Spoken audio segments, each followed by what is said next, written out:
Hi guys, welcome to my YouTube channel. ഞാൻ ഈ video ഇടണമെന്ന് കുറച്ചാളായിട്ട് വിചാരിച്ചുകൊണ്ടിരിക്കുകയാണ്. Lip പിഗ്മെൻറ്റേഷനെ കുറിച്ചിട്ടാണ്. നമ്മുടെ സ്കിന്നിൻ്റെ നിറം പോലെ തന്നെ നമ്മുടെ ചുണ്ടിൻ്റെ നിറവും നമുക്ക് വെസ്റ്റേൺ ആയിട്ടുള്ള ആൾക്കാരെക്കാളും പിന്നെ ഒരുപാട് ആളുകളെക്കാളും ഡിഫറെൻ്റ് ആയിരിക്കും. നമ്മൾ ഇന്ത്യക്കാരെ സ്കിൻ എന്ന് പറഞ്ഞു കഴിഞ്ഞാൽ മീഡിയം ടു ഡസ്കി സ്കിന്നാണ് ഏറ്റവും കൂടുതൽ. നമ്മുടെ ചുണ്ടും അപ്പോൾ അതേ ഒരു നിറമായിരിക്കും, ഒരു മെറൂൺ ഡാർക്ക് ഷെയ്ഡായിരിക്കും, കുറച്ച് പിഗ്മെൻ്റൊക്കെ ഉണ്ടാകും. അത് നമ്മുടെ തൊലിയുടെ നിറം പോലെ തന്നെയുള്ളൊരു സാധനം, വളരെ നാച്ചുറലാണ്. ശരിയാണ്, കെമിക്കൽ കാരണം ഇച്ചിരി അങ്ങോട്ടും ഇങ്ങോട്ടൊക്കെ വരും. പക്ഷെ അത് കുറച്ചേ ഉള്ളൂ.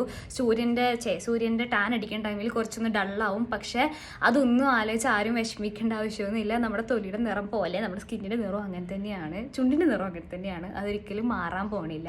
നമ്മളപ്പോൾ അതിന് പറ്റണത് പോലത്തെ ഫൗണ്ടേഷൻ ഷെയ്ഡ് നമ്മുടെ സ്കിന്നിന് പറ്റും. നമ്മൾ യൂസ് ചെയ്യുന്ന പോലെ തന്നെ നമ്മുടെ ചുണ്ടിന് പറ്റണ ഷെയ്ഡുകൾ ഇപ്പം മെറൂൺസ് ഉണ്ട്, ബ്രൗൺസ് ഉണ്ട്, ന്യൂഡ് ബ്രൗൺസ് ഉണ്ട്, ചോക്ലേറ്റ് ബ്രൗൺസ് ഉണ്ട്, അങ്ങനെ ഒരുപാട് ഷെയ്ഡുകളുണ്ട്. ഇതൊക്കെ യൂസ് ചെയ്താൽ മതി ഗൈസ്, വിഷമിക്കേണ്ട ഒരാവശ്യമില്ല.